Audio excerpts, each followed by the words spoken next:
This is Robert, although I think you go by Bob, Surratt. Come on down. There you are. Yes, you're ready. I am still an addict. I'm addicted to collecting stamps. I have been clean since the Reagan administration. I went through the 6-step program. 5 steps now that you can't lick the glue on the back of stamps. Well, I haven't collected any more stamps for 7,654 days. I have not been able to divest myself of my collection. I tried to sell them on eBay. Buyers wanted to pay less than face value. What to do? I've been using a few stamps from my vast collection to pay bills. That's a drop in the bucket, as I have thousands and thousands of stamps, and everything is going electronically now. What I am doing is sending snail mail to friends and family. Think of it as random acts of kindness. Everyone likes to get mail in the mailbox, along with the bills and all that junk. My most basic missive is a picture postcard.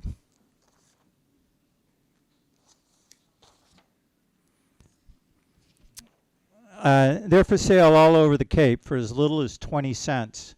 They take a 35-cent stamp. So for a nickel and a half a buck, you can light up someone's life while reminding them how lucky we are to live on the Cape.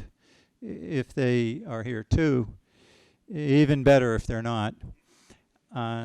Besides saving money, picture postcards don't require a lot of thought. The picture takes up one whole side. The outgoing address takes up half of the other side. And your return address takes up half of what's left. I just write, "Dear so-and-so, wish you were here. Love, Bob." Sometimes I use an exclamation point. If I really wish they were her, I'm here. If you want to say more, you can send a letter for 55 cents postage. Also 55 cents. Coincidence or comma? I write on the backs of letters I get in the mail, so I don't have to agonize over trying to fold a piece of paper evenly in thirds to fit in the envelope. I even put a big X on the other side.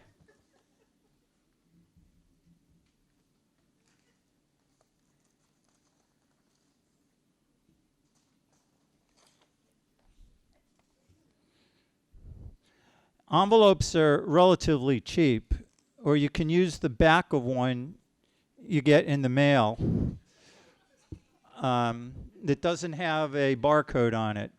Be sure to cross out cross out thoroughly anything that's written on the back. You could also buy little bigger envelopes that go for the same postage price for 1 ounce or less. And you only have to fold the paper once in half. That's what I send my mom-in-law each week. Can you imagine her joy when she gets my mail delivered to her on Wednesdays from her favorite son-in-law? There must be 1 or 2 or several people who'd love to get handwritten snail mail note from you. It would be worth $1 million to them and cost you only 2 quarters and a nickel. What a deal, eh? That is my big idea. Go forth and make mail. Wait a minute. Premature there. But by the way, Mom lives in a foreign country. Costs me $1.20 to send her mail. At the rate I am drawing down my stamp collection, I will be 334 years old by the time I'm done. All right, storyteller number 2 is Jim Purcell. Nobody wants to go to the prom with a health insurer. We were highly unpopular in Rhode Island. We were the largest health insurer, and this was nowhere more apparent than during rate increase season. When we file our rate increases, the insurance commissioner would hold public hearings. And the people would come, they'd give their opinions, and it was pretty nasty. But there was no one who was nastier than Vinny. Of course it was Vinny, this was Rhode Island. Vinny, one year his testimony consisted of piggy, piggy, piggy, piggy. Another year he said we were dishonest, corrupt. He was horrible. He was absolutely horrible. But we got through it. Later one year, my vice president of community affairs came and said, Jim, we got 30 community volunteers. They're going to help us decide where our grants are going to go. Would you come down and say hi? And I did. I welcomed him. I thanked him. And all of a sudden, I noticed there in the front row was Vinny. And I went, oh, my God, this is not going to go well. Well, I finished my greeting. I left. Vinny gets up, follows me out. And in the hallway by the elevator banks, he proceeds to go up one side of me, down the other, telling me everything about Blue Cross rates, greedy physicians, horrible hospitals, malpractice, 10 minutes. And at the end of it, he held out his hand and said, Jim, this is a good conversation. Thank you. I hadn't said a single word. And 2 months later, my vice president of community affairs came to me and said, you know, it was really interesting. Of our community volunteers, Vinny was the very best. He was thoughtful. He was enthusiastic. He really pitched in. And a week later, I got a letter from Vinny thanking me for the opportunity to do this and hoping he could do it again. And he never showed up at another rate hearing. That was my aha moment. So I thought, this is really interesting. I'm going to take this thing out for a spin. The next week, I was supposed to speak to 50 physicians. Now, nobody's happy with health insurers. The public doesn't like the rates. The physicians don't like what we pay them, and they don't like our claims processing. And these were usually somewhat unpleasant affairs, but that was part of my job. So I showed up at this physician group, and I thought, rather than give my 30-minute speech and take 15 minutes of questions, I'm going to do something different. So I came up and I looked at him and said, I'm not here to speak to you tonight. Tell me what I need to know. And there was this silence. And finally, hands started to go up. And of course, it got nasty. But afterwards, 5 or 6 physicians came up, shook my hand, and said, Jim, that was a really good talk. So I thought about this for a while, and you know, as a CEO, I could be full of myself, and I always thought that people would want to hear what I had to say. Oh no, oh no. What really people want is for me to hear what they have to say, and this is an important thing. So I thought about this, and I tried very hard over the following years to listen more and speak less. And some interesting things happened. One person said I'd become a better conversationalist. Another person said I was more outgoing. Another person said, you're not so introverted anymore, Jim. So I'm going to share with you 5 guidelines that I have tried very hard in my life to follow everywhere I go and with everything I do, except for my immediate family. The first guideline, stop trying to impress the other person. Stop it. Don't do it. You don't have to impress the other person with how smart, witty, accomplished you are. If that's true, they'll find out. And if it's not true, you saved yourself some embarrassment. The second guideline is suspend judgment. Stop standing there listening and thinking, this is wrong, I could correct this. Listen with an open mind. The third guideline, do not interrupt. Now, if you're like me, 45 minutes into a conversation, you have this great idea that you've been nursing, you've been really holding on to, and you can't wait to parachute it on the other person. And you haven't heard a darn thing that other person has said for 45 seconds. Been there, right? Yeah. Don't do that. Fourth, body language. Be aware of the other person's body language and what it tells you. And be equally aware of your own body language and what it tells the other person. And last, be comfortable with silence. Thoughtful listening, good listening, is like seeing the world through somebody else's eyes. It is exciting and it's purposeful. So we live in an era today where people interrupt each other. It's become a lifestyle. People scream over each other, and it's nowhere more apparent than in the news and with politicians. Imagine what a change it might be if politicians or news people would sit and listen courteously and respectfully to each other. Maybe there might be relationships built. Maybe there might be ways to reach compromise. This is really important. So, in thinking about this, there's a country western song by Alison Krauss that I think really summarizes this up. And it's titled, "You Say It Best When You Say Nothing at All." And with that, we go on to storyteller number 3, which is David Baker. David, come on down. God, it feels like a stand-up comedy routine in a 70s film depicting the 60s. So, my brightest idea is more of a series of ideas that I've been building up ever since I came to the Cape after graduating college. And I won't bore you with the whole we live in a society talk or that sort of thing, but it's mainly has to deal with, for lack of a better term, this idea of building up my experiences of what I'm used to, the type of media I watch, and also the type of creative projects that I've been working on, and how they seem to run headlong into reality. And that, I don't gotta put it too bluntly, but it's hard for me to summon the type of charisma needed to persuade people to back you, no questions asked.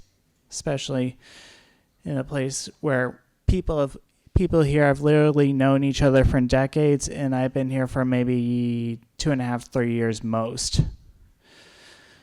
And so for starters, I started with freelance writing work and that sort of thing, and along with work for backstage techie work for various theaters and whatnot. And even a little bit of working with places like the Media Center. So yeah, that's how I know people like Izzy, Kate, and Jamie. And so, I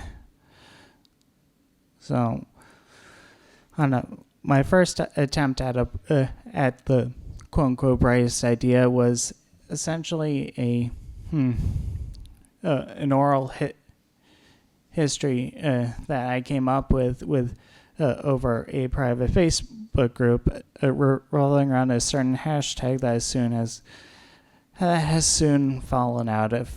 recently fallen out of favor. Unfortunately, this involved, without wishing to get too political here, it involved the type of writing work that even the outline and introduction and such is honestly one of the hardest things I've ever written, and involves some really dark stuff involving my past. And what made it frustrating is that, I'm going to take this off just so people don't hear me breathing out into the mic. Well, basically, the other person not only lived in northern England, but had some serious medical problems and issues with the insurance, so that project was shelved after literal weeks of not hearing back from her. Shame. She liked some of the videos I made, so there was that. And speaking of videos, along with work at the Media Center, I created a series of YouTube video essays called Your Favorite Character.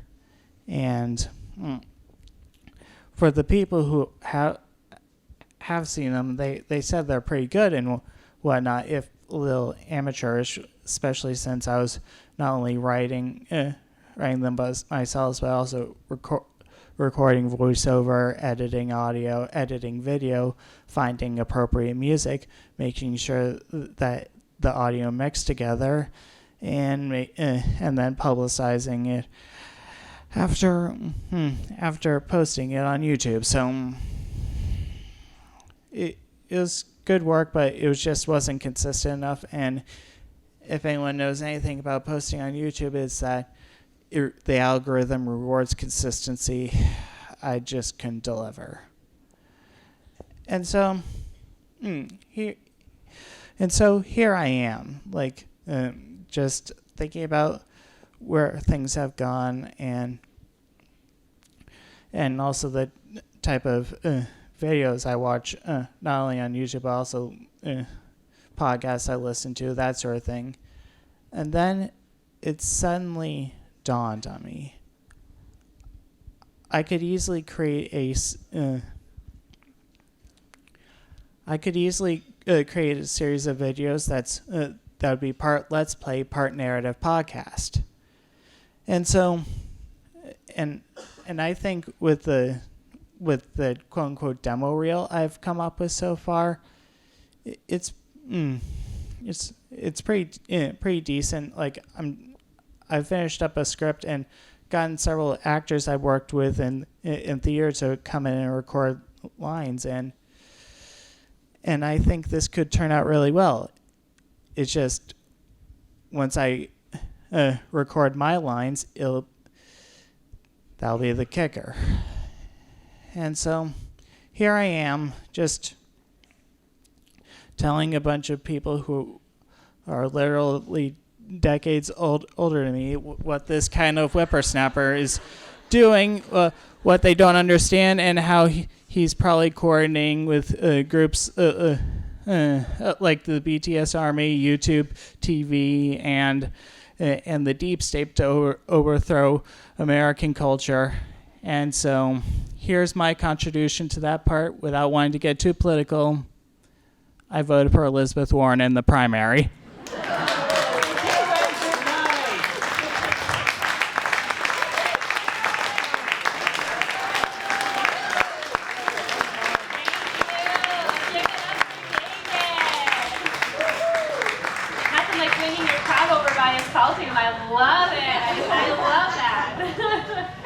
Our next speaker, storyteller number 4, is Albert Rosenberg.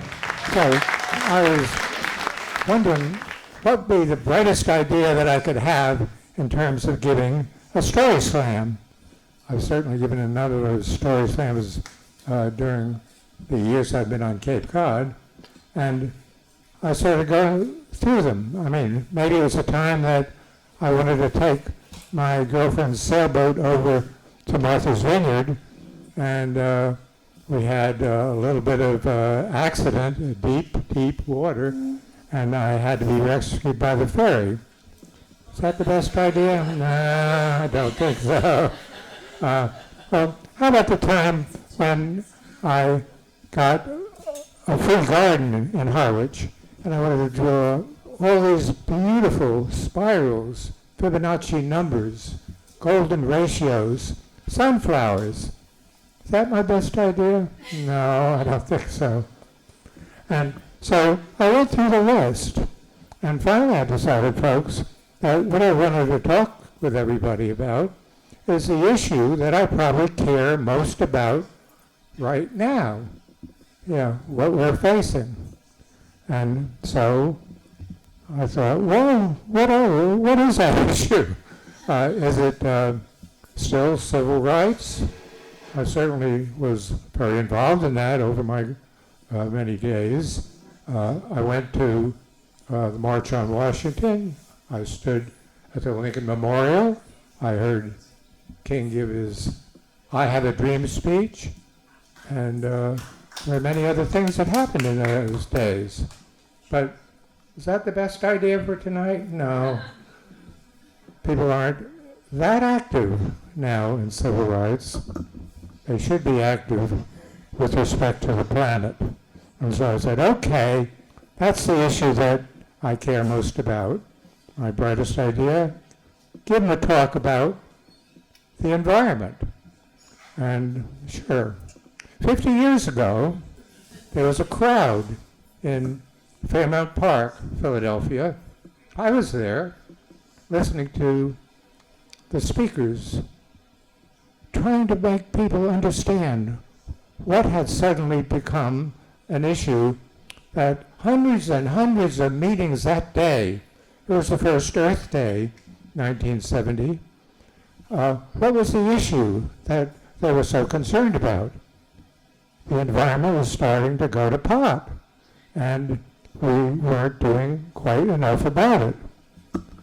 The speaker I think I enjoyed and learned most from was a guy named George Wald. He was from Harvard, a Nobel Prize winner, and someone I had seen when I was at college, actually. And he was talking about, how we need to do something to move up. And so I thought, what can I do? I mean, can I go around and give speeches? Well, maybe that's what I'm doing right now. But since I was also a science professor, as he was, I decided, I've got an idea. And it was, go talk to the provost at Swarthmore College where I was teaching and see whether he'd allow me to have a project-driven course for non-science people to take and deal with the environment, learn what we could, do what we could. And sure enough, analysis of the perturbed environment had 15 years of quite a bit of success and acclaim. When I came to Cape, having retired, spent a little time at Four Seas, the community college, and I thought, well, how can I get back active in the environment again? I had an idea. I discovered public access television, Cape Cod Community Media Center. And okay, so for over 100 shows, we had a Cape Environment Connections. Cape Environment Connections I produced, was co-host, and there's no end to the number of things on the Cape that people want to talk about. It was an interview show. It certainly had the National Seashore, it had the military base, it had the dump, it had the Audubon Society, and it was fun, and it was worthwhile. Toward the end of the hour in most shows, I would usually be saying, there's so much more to talk about, but we've run out of time. And I think you probably all know that that's prophetic, because we are running out of time in saving our planet. So what's coming up? For one thing, the 50th Earth Day, which will be here next month, April 22nd. Be sure you find a place to celebrate with people. It's a movement. And another thing, every single town on the Cape for its Springtown meeting has a petition for people to understand it's something which we aren't going to make a business out of, but we are going to try and make people aware that something has to be done about the carbon dioxide levels. Well, there are big things you can do, like in your garden, just plant something that will attract the bees or the butterflies, or get out there. Environment, action, climate, go for it. Okay, we have one more storyteller before we take our intermission, and that is Neil Silverblatt. My biggest idea, my best idea, I have no idea because I haven't had it yet. But I'll share with you a completely harebrained scheme that I came up with some years ago that seems to have taken off quite well and hopefully will continue for a while. I was going to tell you about my decision to have myself diagnosed and found out that I have stage 4 cancer. Completely depressing. People would probably throw things at me. I was going to tell you the time I broke into Delacorte Theater in Central Park when I was a kid, but I'm not. The statute of limitations may have not run yet. I'm not sure. So I grew up in New York, which you can probably tell from my strange accent. If we don't talk like this, we're not all Mike Bloomberg fans, for the record. And literature and poetry and the spoken word and the written word is in my blood, even from a young age. So some years ago, I had the great idea of starting a series of poetry readings, and I called it Voices of Poetry.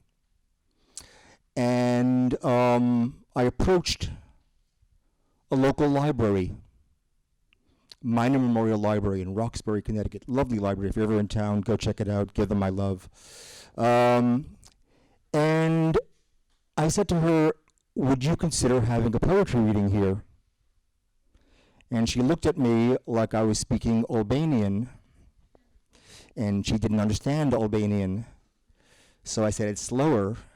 Would you consider having a poetry reading here? She said, I heard you.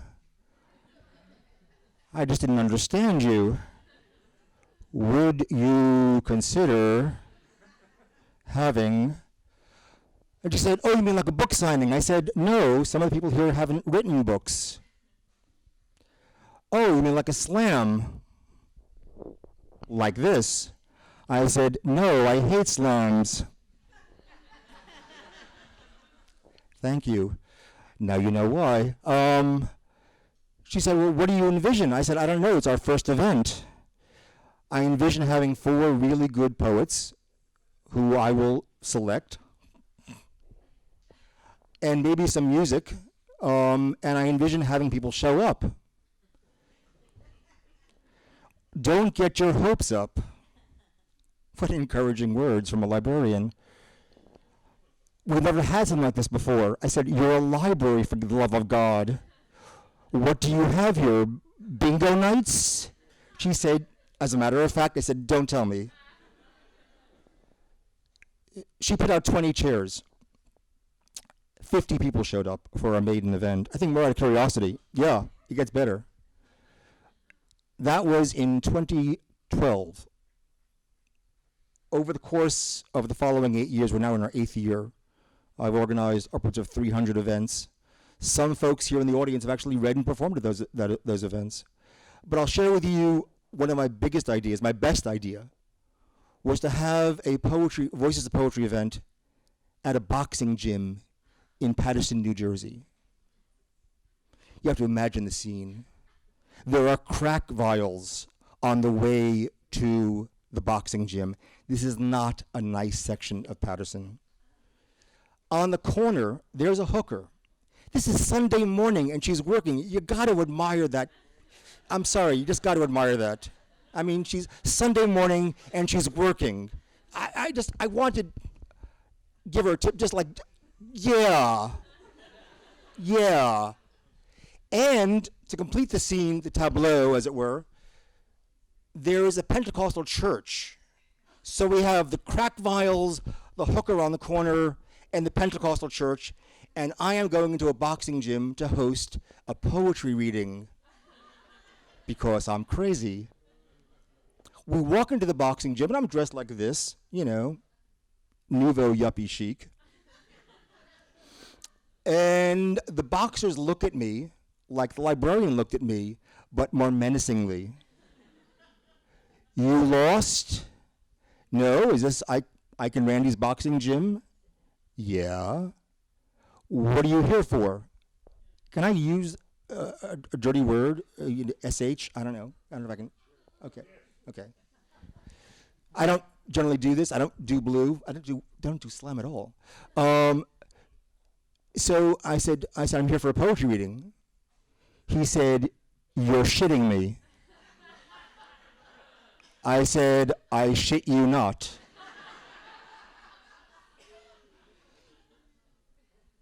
Whereupon he yells to his friend, hey, Antonio, they're here for a poetry reading.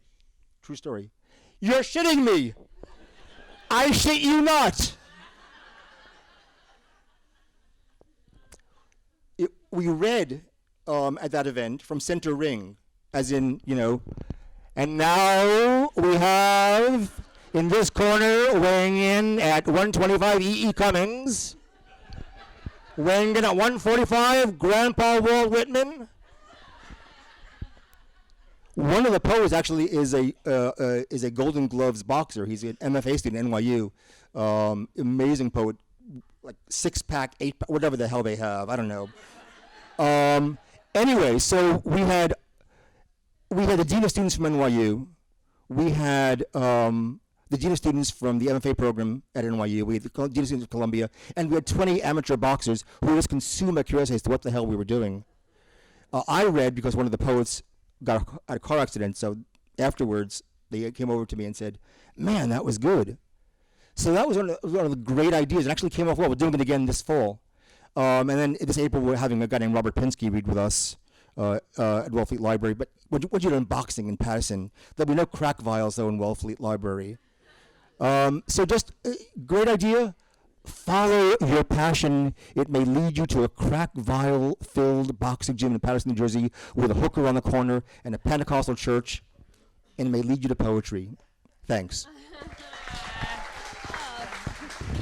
Field trip to the Crack Vial Boxing Poetry Slam. Who's in? Sounds great. We are going to go to our next storyteller. Storyteller number 6, which is Erin Deneen. All right. So, you know, I'm usually up at this mic, and that's how I'll start. I'll say, like, all right. You know, my name's Erin Deneen, because I'm usually standing up here with a guitar. And actually, before I even got here tonight, I had no idea what any of this was. Nothing. But one of my amazing coworkers, she invited us here. And I'm so glad I came because we've heard some incredible stories already tonight. And so I heard the theme of, was it amazing idea? Is that what it is? Brightest idea? And, you know, I haven't had many bright ideas, but I will, back to the theme of playing the guitar. When I was in college, I started to write music. And before then, I was very big on playing instruments. That was all I did.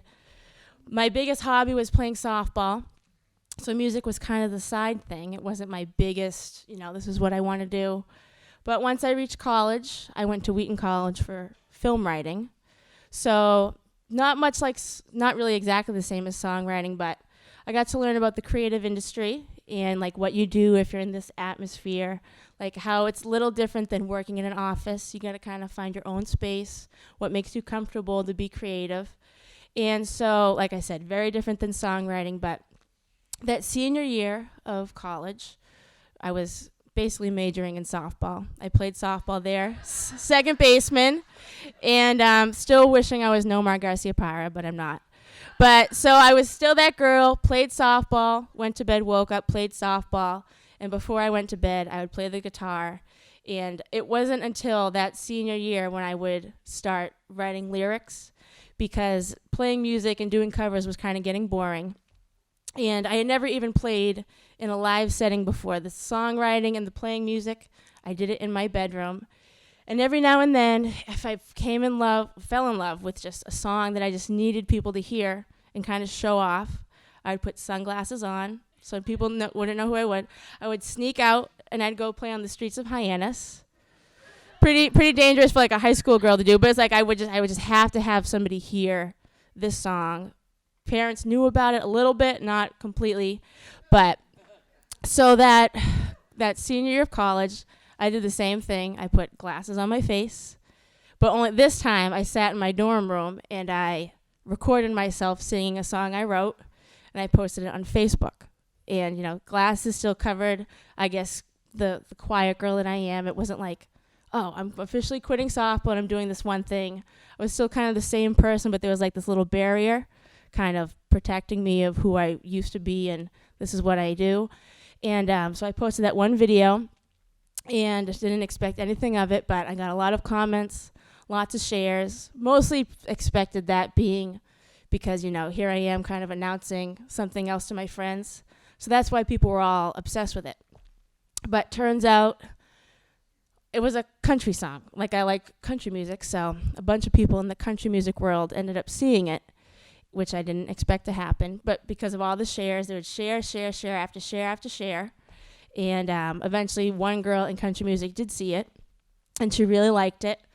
I don't know if we have any country fans here, but her name starts with Kelsey. I won't say her last name, but she's very, very cool. And so she gave me this burst of energy to really think about maybe writing country music what I want to do. But so my not brightest idea was graduating college and then just going right straight to Nashville. Because I thought, you know, I was getting all these invites to do writers' rounds, do all these really cool things down there. But the one thing I didn't know was that you don't really get paid when you do stuff like that. So I went full force. I went with a roommate from college, and I lived with her down there. But she was my roommate when I was in like a quad. I never lived with her one-on-one. And so there is one bright idea out in this world, and that idea is do not room with your best friend. It's just not good. Because I was having a little bit of fun in Nashville. I would get to write, but then I'd have to go back home and live with her. And so like I would come home from an amazing write. I'd be practicing in my room, and she'd come home. She would walk in from her work, and she'd be like, I can't even tell you how much anxiety I have right now. Say, oh, what's the problem? She's like, my coffee cup is on the top cabinet. I leave it on the microwave. Why did you do the dishes? So at the same time, I'd be, you know, having the time of my life writing music. I'd go home to that, and then I'd go home and I'd do a gig, and then I'd go back home, and that's what I would live with. So I was living with her. She is a great girl. She still is my friend. It was, you know, just that. So I was writing music. Yeah, writing music, not getting paid, going home to that. But Cape Cod is an incredible place. So it's like I was also down there really missing home. And but I still wrote music, and so I came back during the winter. Came back for a good few weeks because I just really needed to rejuvenate. But at the end of the day, I realized that writing music was actually a big dream of mine, and I just couldn't give up on that. So went back for the summer months, and thankfully me and her had worked stuff out. She got a boyfriend, so she was a little, you know, less jealous that I had one, and, you know, there was a balance with it all. So we became kind of friends again, and she knew I was eventually going to be moving back to Cape Cod. But there was always still a little debate as to whether I really should just stick it out in Nashville now that I know you need to get another job as well as getting paid. So there was one day where I was sitting on the couch, and before I officially made the decision, I was just scrolling through jobs in Cape Cod. And I was lucky enough to come across an incredible job in the neck partner classroom. A bunch of my friends here tonight. And it's an incredible job. So my bright idea was to come back to Cape Cod, where I get to play here at Cape Cod Beer every Saturday. And so bright idea was to move back on Cape Cod and work with a neck classroom. So thank you. That's beautiful. I love it. Our storyteller number 7 is Kristen Knowles. Kristen.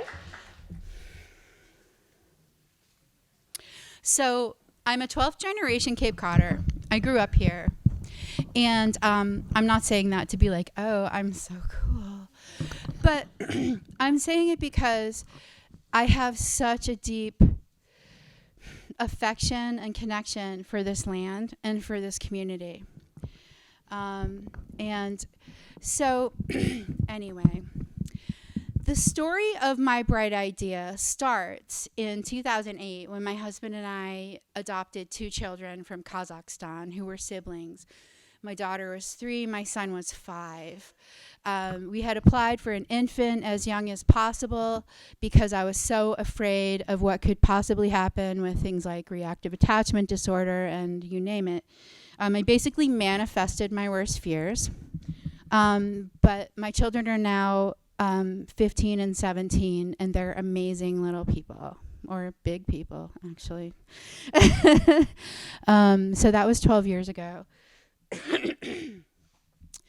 In the process of since we adopted them, in 2009, I was working at a school for girls who were intellectually and emotionally challenged.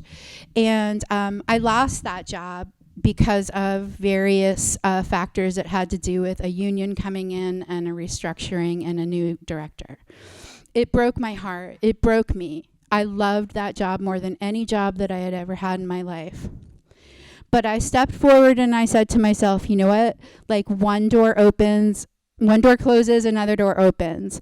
So I had been doing pottery for the last 20 years. So I decided, okay, I'm going to do this full time. I am just going to become an artist. Now, I've been an artist my whole life. I love all kinds of different mediums. I'm a poet. I'm a storyteller. I am a visual artist. And I'm also a farmer. There's a whole lot going on. Like many Cape Codders, I have grown up with a bunch of different skill sets to make it year-round. So I can be a prep cook, I can be a waitress, I can be a caterer, I can be a bartender, I can be a pet sitter, I can, there's more, there's way more. Oh, I'm a really good perennial gardener, just saying. Okay, so anyway, this is my life. So I adopt these 2 kids, and at that time, like, we're pretty solvent financially. 2009, I lose my job I loved, broken. So I start doing pottery full time. Loved it. Totally incredibly successful. Totally like made my way into the art scene around here and like connected with all my friends in this area, and it was great. About a year into it, after having done pottery for 20 years, I realized that I had destroyed the joints in the base of both of my hands, in my thumb. I had reconstructive surgery on my left hand. It failed. I had another surgery. There wasn't enough left to work with for it to actually be all that successful. So I had to give up pottery. I had to give up sculpture. It was too heavy a medium.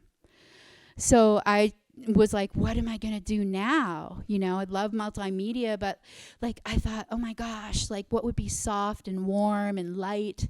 And I was like, fabric. And I've always been like so into fashion, like seriously, ridiculously. I grew up earlier before I moved to Cape Cod full time. My father was a teacher in Nashua, New Hampshire, which is like mall culture to the ultimate degree. And like I was into I was a really good shopper. So I brought that shopping acuity to Cape Cod, where I fell in love with thrift shops when I was in high school. And I actually won Best Dressed my senior year. I used to wear like men's suit coats and ties. I had this like full-length opera coat that my mother threw away while I was at school because she was so embarrassed that I went to thrift shops. It was awesome. It had a red mink collar. I felt like the coolest person in the world when I wore it. Anyway, love fashion, love clothing, love textiles, love it. Okay, so I also am an anti-human trafficking activist based upon my experience working with, actually adopting my kids, which is a very fine line between what human trafficking is and the extorted types of systems that exist in adoption. You know, I adopted 2 siblings from Kazakhstan. It was $50,000, and everybody wanted a cut of it. When we first started to adopt, we wanted to adopt from Guatemala, but we couldn't because it had been closed because of corruption.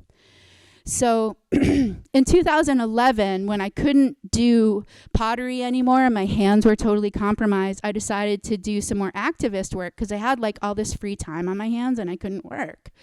So I went to the National Women's Congress and the International Women's Congress with the Women's International League for Peace and Freedom. I interviewed people from all over the world about human trafficking. I continued over the next couple of years to learn more and more about it. And I decided that I wanted to start a business in a different medium that would actually contribute to helping people in our local area. And if any of you have any doubts, there is human trafficking right here on Cape Cod all over, okay? For real, okay. So I thought of this idea of making a textile cooperative of women and men, anyone who has sewing skills, and I have all kinds of designs that I thought would be, I know they're marketable. I know the demographics here. I know the arts community. I know that it would totally be workable. So I've gone back and forth and back and forth and back and forth about whether or not I could make this happen. I don't have any business skills. I'm a really good designer. I'm a really good visionary. I'm a really good marketer. I suck at accounting and bookkeeping and that kind of thing. However, every time I think I'm going to let go of it, it keeps coming back to me. So storytelling was my growing edge, and I went to the Mosquito StorySlam for the very first time a couple years ago. I did a story, and Vanessa Vardabedian came up to me and said, we're doing this event at Payamet, and I want you to be one of the featured storytellers. And I was like, oh my God. And so the name of the business that I had come up with was Threads of Resilience. It's an employee-owned textile collaborative of people on Cape Cod, including immigrants and older women who know how to sew, who are maybe living on Social Security, and people like me who are challenged, people who are maybe have a criminal history or are disabled. There are so many people that we could empower by having an employee-owned textile collaborative that is green and that actually harnesses the glut of clothing that is thrown away in this world. And so there are innovators all around this place. There are people who have wonderful ideas, but none of us think that all by ourselves we could actually start a business. I don't have the skills for that. Someone else does. However, if we collectively got together and did it, it could work. It could work. And I know this. I have so many facts and statistics that I've compiled over the years. And the last thing I want to say is that after doing that very first StorySlam, when Vanessa invited me to do the Payamet performance, I saw what everyone has a theme, right? So the name of my business was Threads of Resilience, TOR. And I thought, if I brought in other designers, there would be the Threads of Resilience network. Most of the money, because it would be an employee-owned operation, would go right back into the community. And designers, anyone who came up with really innovative ideas, would be welcome to market them within this structure. And this is totally doable. There are so many people who could benefit from this type of labor. And when I when I came up with this idea, like I said, I let it go, and then came back to it, and the universe kept giving me signs. Well, when Vanessa invited me to do that performance at Payamet, the theme was not only one word, but it was spelled in capital letters, and it was the exact same acronym as I had come up with, TORN, Threads of Resilience Network.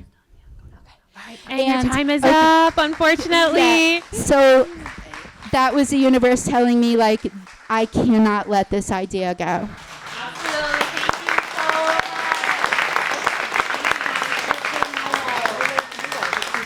Storyteller number 8 is Kate Wood. I was born and raised in New York City, and I reside in Charleston, South Carolina now for almost 20 years. However, I'm very proud of a plate that hangs in my kitchen that a friend gave me that says, "When you leave New York, you ain't going nowhere." So, however, I'm enjoying the Cape tremendously, and I intend to visit more and more since more and more of my friends are coming back here. I'll make this as brief as possible because I did not anticipate a story. However, I had an epiphany during this setting this evening. My story, or my great idea, is very inadequate compared to the subliminal and socially active thoughts that have been presented this evening. However, I want you to reflect on the adage, when in Rome, do as the Romans do. I want us all to reconsider based on this one incident in my life. In 1973, I had the experience of studying Shakespeare at the University of London, and it was wonderful. And it poured rain every day. So with very little money, my friend Pat and I went to a travel agent, and we asked, where could we go where there was sunshine? So she said, well, you could go to Malta. And at that time, I only knew that Malta took in lepers. Remember, if anyone who was old enough to remember that. So I wasn't up for that. And so we said, is there something else? And they said, yes, you could go to Czechoslovakia. And of course, this was before Croatia, 1973. So we paid our $40 for our plane, where we sat on wooden boxes, and arrived in Split, not knowing one word of the language, and everyone was in black garb. It really took us back 200 years, and we were just dying. And Pat, she was using very colorful language that I don't want any of you to be subjected to this evening. However, a young girl came up to us and she said, my name is Yubita. I go to Frankfurt to waitress, but my family lives on the island of Hvar, and you can just take the ferry and we'll go, and my brother-in-law, he will get you a room and you will love it. We were so grateful to hear her broken English. Well, she could have been human trafficking, but we went with her. We jumped on that ferry. We arrived in Hvar, and there wasn't one hotel room, not one lodging, because at that time, which I never was aware of, the British and Germans would go there in the summer to vacation. And so they had lovely hotels, even in 73. So she got us a place to live, and we didn't care as long as there was a beach. So the next morning, Yubita came and she picked us up and brought us to a beach. And I have to give you a little background. I was raised Irish Catholic. I'm still Irish Catholic. We lived in an apartment in New York City, 4 children in 2 bedrooms. We were very modest because that's the way we were. You know, we were just very modest. So we get to Var, and she says, let's go. There's a special island where you go to bathe. Oh, fine. So we get on this little boat. We go to this island, and it's about 98 degrees, but there was sunshine. So we're walking along, and people kind of filtered to one part of the island and so on. Finally, there's a beach, but it was all big rocks. I was not prepared for that. We sat down on the beach and we put on our towels, and Yubita begins to undress. In my naivety, I say to Pat, I could have lent her a bathing suit. She just doesn't have enough for a suit. And Pat said, oh yeah. And the next thing we knew, families from 90 to 9 months without a stitch on started to come across our path to the beach. We are dying there. I had my bathing suit on. Finally, I couldn't stand it. So the adage, when in Rome, do as the Romans do, was put to the test. I found myself between 2 big boulders. And I said, only God can see me. Only God.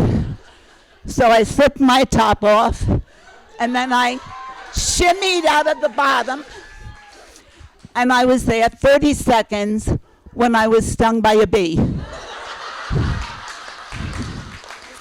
I am allergic to bee stings.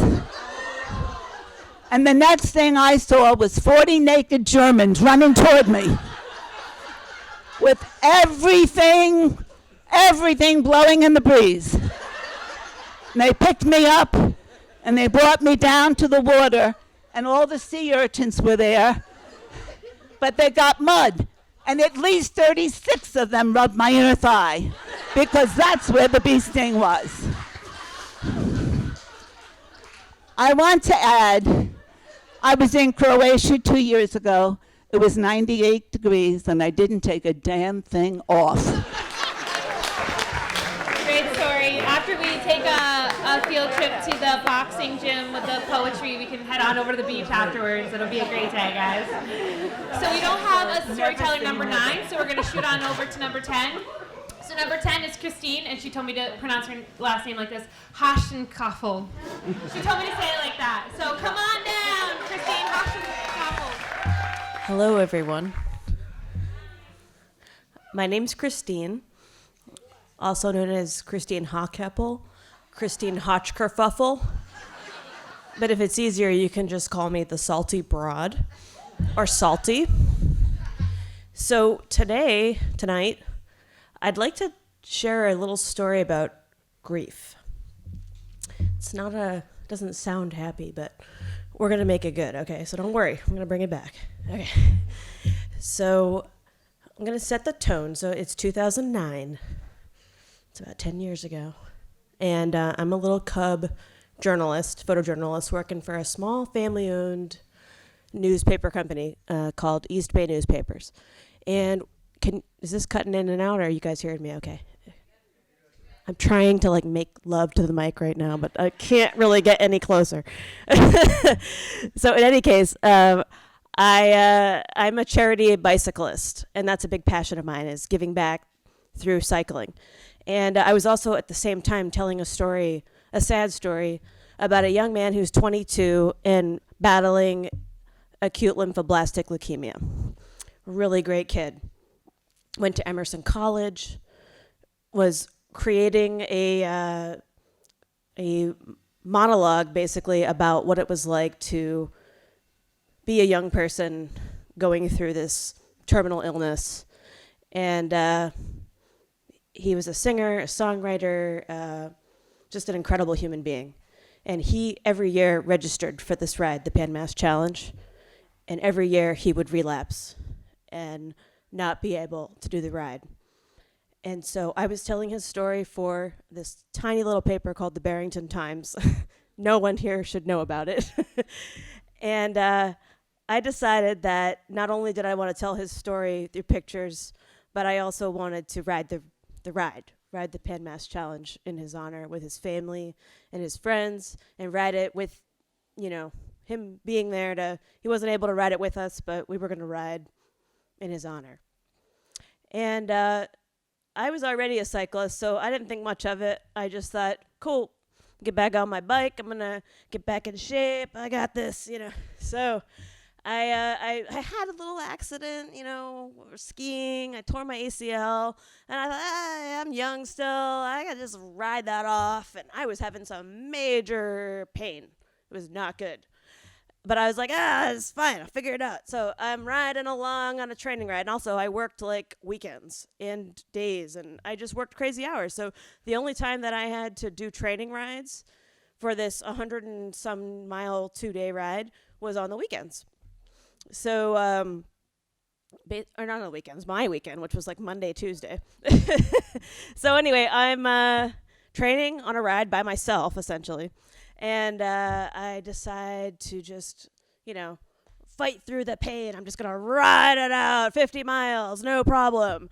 And it is really painful. And I am just having a really hard time. And I'm like, I can't do it. And all of a sudden, you're not going to believe this. All of a sudden, on all this pain, a bee stings me right in the nose. And it hurt so bad. It was like probably one of the top 3 worst, most painful things ever, because I was going at a good clip. I mean, I was young, I was thin, 20 miles an hour going down a hill. Shing! Oh. And I'm like screaming. I'm alone in Westport somewhere, and I'm like, but really what was happening was it wasn't about the pain. I was realizing that I was losing one of my greatest new friends. And the grief struck me, and the pain of this bee sting, and the pain of my knee, and suddenly I was sobbing like a baby. And farmers, I'm like riding by, and they're like, what the hell is wrong with that girl? Like, ah! Like riding along. So I'm like, I cannot ride any longer. So I step off the bike, and I am like, okay, pull it together. My face must be like 5 times the size. I'm looking at myself with my phone, and I'm like, okay, I look fine. It's fine. So I just keep riding, and I'm like, okay, I'm all right. I'm only on like mile 25. Like I have a half a mile, like half the way to go. So keep going, and basically towards the end of the ride, long story short, I go to a farm stand to take a drink and just take a little breath. And it happens to be somebody that I'm doing another story on, a farmer. I'm doing a story about clam bakes, farm to table, and he's the corn grower. And I ride right up, and I smell a strong scent of marijuana. And I am like, oh, okay. That's fine, whatever. This was 2009. It wasn't yet legal, but whatever. It's Westport. So I rolled right up, and he's like, hey! And he's acting all weird, and I'm like, and he's with some friends, and I'm like, it's cool, man. It smells good. Like, I don't care. And he's like, okay. And he's like, I was like, so what's going on? And I got some corn. I'm about to finish my 50-mile ride. I had a bee sting. And he's like, yo, you want to smoke? And I was like, why not? All right, sure. Yeah. So I take a little smoke. And mind you, when you ride 50 miles by yourself with limited nutrition, you're having like a little power bar here and there, you're a little depleted. There's not a lot going on there.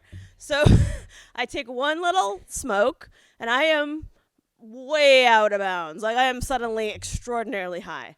And I get completely lost on the way back to my car with 2 little ears of corn in the back of my jersey. And I'm trying to find my car, and I'm like, what the fuck? I just want to get home, and I had a bee sting earlier, and now I don't know what's going on. So in any case, I found my car. I got in there, put a little scratch on my bike, getting it back on. I went over the Fall River Bridge, and I listened to some dirty projectors, and I had like a religious experience listening to this music. And I'm not going to sit here and tell you that like the brightest idea that I had was about listening to music and processing my grief and getting lost, or I was trying to think of a way to tie it all together. But I will tell you this, Matt Starring is not with us anymore, but he is an incredible young man that will always be young in my heart. And it was the greatest story I've ever told. And my brightest idea was telling this man's story and having all of his family and friends share it over and over and over again. And I say to you all, tell all of the stories you can and share them and tell others to do the same. That was wonderful. We have 2 more storytellers for you guys tonight. So we're going to move on to number 11, which is Jamie Carter. Come on down. I'm Jamie. So the brightest idea that I ever had was to buy a boat. We live on Cape Cod, and what better way to spend your summer days than floating in the bay with the whales, right? I'm totally hooked. But that's not the reason why it's the brightest idea, although the whales are a huge part of it because they're whales. The main reason is because it's one of the first times that I truly decided to stop listening to my brain. And I know that sounds counterintuitive to having a bright idea, but it works. It's not that I stopped using my brain, it's that I stopped listening to it. And I know that sounds confusing, so I'll explain. If you think about it, how many of you have ever decided to not do something because you were afraid of how it was going to work out, that because you weren't good enough, you weren't smart enough, or maybe it wasn't your place to do so, and that you just belong on the path that you're on because that's where you belong. And that dreams are just that, they're dreams. Most of us have this running narrative in our brain. And it tells us how to feel and what to do and what we can and can't do. But what most of us don't realize is that this running narrative, it isn't us. It's just a product of our experiences, whether they're good or bad. And the brain is so powerful that it can create its own dialogue. And we so very easily confuse this dialogue with who we are, never realizing that we have the power to rewrite the script. So the thing about the boat is this. We already had a boat. I was still married at the time, and my husband took us out all the time on it, but we had what I coined incompatible boating styles. He liked to go really fast over the waves and go fishing and tubing and just crazy stuff, when I just wanted to go to the sandbar at Sandy Neck and drop the anchor and sit on the beach and chill out. Or go out on a calm day in the middle of the bay and just cut the engine and float. So after a couple years of us going back and forth, arguing about what the heck we're going to do when we go out on the boat, he got a little frustrated and just said, why don't you just get your own boat?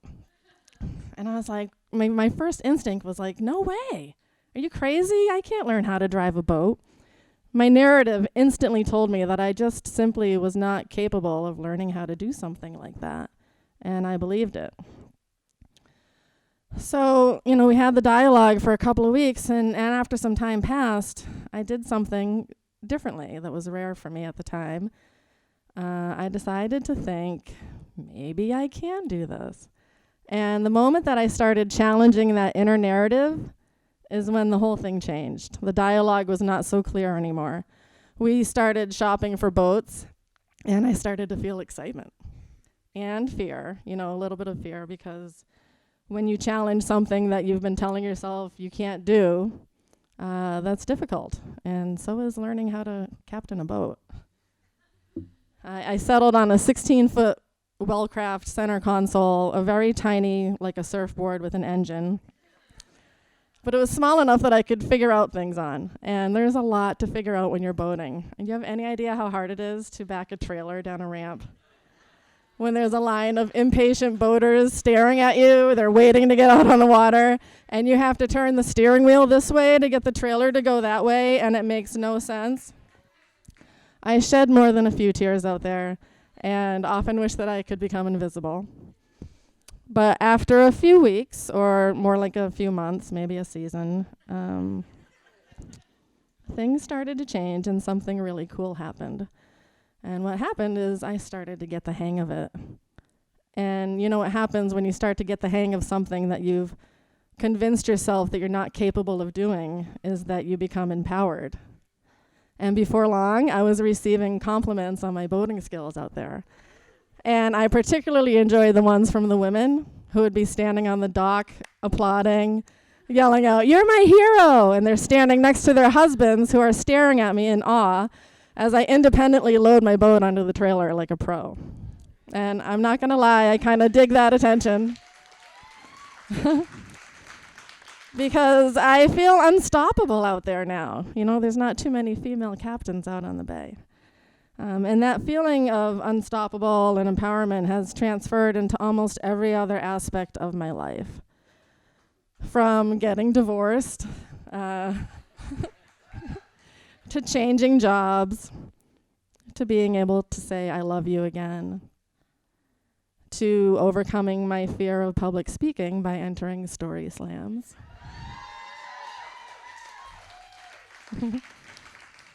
And is everything that I try going to work out? Absolutely not. But that doesn't matter. What matters is that I know I can try anything I want and that I can flip the script regardless of what my brain is telling me I can or cannot do. And that's awesome. So I'd like all of you guys to think about it and figure out what's your boat. That's it.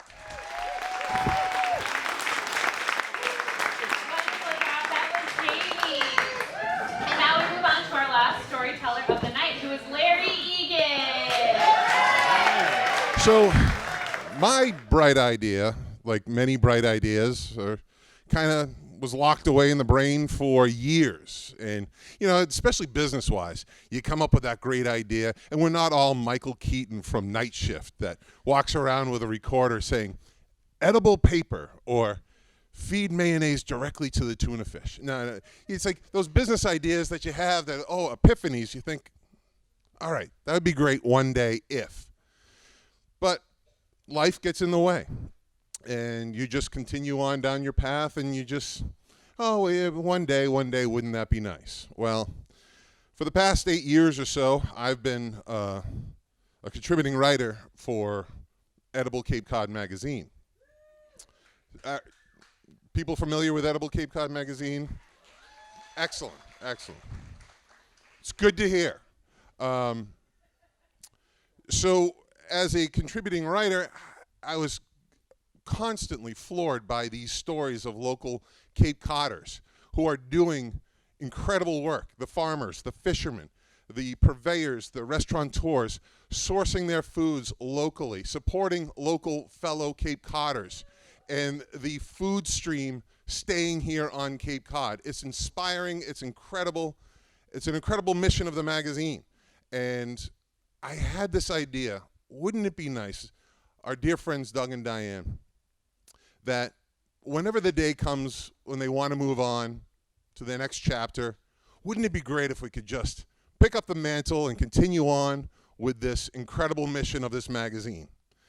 And so that day when Diane called this past September to let us know that she's out celebrating because she just sold the magazine. Shit. I mean, okay, on one hand, there goes that pipe dream of carrying on that mission. But more immediately, the hell are we going to do? Is this new owner going to use the contributing writers, or is she going to bring in new people? What's going to happen? Everything's in flux. And I mean, my wife being a photographer for the magazine for just about as long as I've been writing for it, we're both kind of twisting in the wind here a bit. And what followed was a month and a half or so of ups and downs, going to do this, not going to do that, going to do this, not going to do that, to the point where the winter issue was canceled. This past winter's issue was canceled. And this interim owner, right on the deadline of editorial content, advertising content, decides, no, we'll start fresh in the spring. And then she realized this isn't for her and signed away the rights to the magazine. So I get an email from Edible Communities, which is the umbrella licensing organization, and edibles are around the country. And the quick backstory on Edible, it started with 2 women in Edible, Ojai, California. Edible Cape Cod was number 2. And now there's 85 edibles around the country. So there's a heritage, there's a history that we had to keep going with this magazine. And so when I got this email, I get my wife on the phone, and she in turn gets our dear friend Steve on the phone, who she works part-time with. And I read this email, and his first words were, "Would you two have any interest in it?" And without missing a beat, I said, "Absolutely, absolutely." See, apparently I didn't share my dream of owning Edible Cape Cod magazine with my wife until that moment. So her reaction was a little, shall we say, what? Huh? What? So we had a conversation, and I said, we're uniquely qualified for this. We've been doing this. We've been writing. We've been photographing for years. We know the mission. We're passionate about the mission. We got to keep it going. And so we talked to Diane, and she graciously played the role of Michael Corleone because she was out. She was out. She was done. Money had changed hands, and we dragged her back in. And she jumped on board, putting together the winter issue with my wife, Corey. And now we're putting this out. We still haven't exchanged dime one for the damn thing. And I'm in charge of finding the money. Where is this money going to come from? So this is what leads to the 3 a.m. staring at the ceiling. How the hell are we going to come up with all this money while we're putting this magazine together? And a sister steps up huge, and the Cooperative Bank of Cape Cod steps up huge. God bless to them, because I mean they pumped the brakes a bit on the enthusiasm and said, "Let's look at the numbers." They looked at the numbers, and they kept saying, "You don't have a lot of collateral." It's like, all right, but they saw the vision, they saw the passion. They saw the heritage of this magazine, and they believed in us. And so on December 5th, a wire transfer happened, and that's the day that we left the precipice and took our leap, and the gravity starts taking hold, and the stomach and the heart float up into the throat as you start to either fall or fly. We're still, the jury's still out on that. But it not only is meant to be, it needs to be. It needs to stay in the family. We need to keep telling the story of local Cape Codders and the hard work, the blood, sweat, and tears they put into creating the food that we all enjoy, and we all want to keep celebrating and supporting our fellow Cape Codders. I mean, it may not be my brightest idea, but I know it's a bright idea, because just earlier today, my wife looks up from the computer after answering 1,001 emails, and she says, "Yeah, you and your big ideas." Thank you.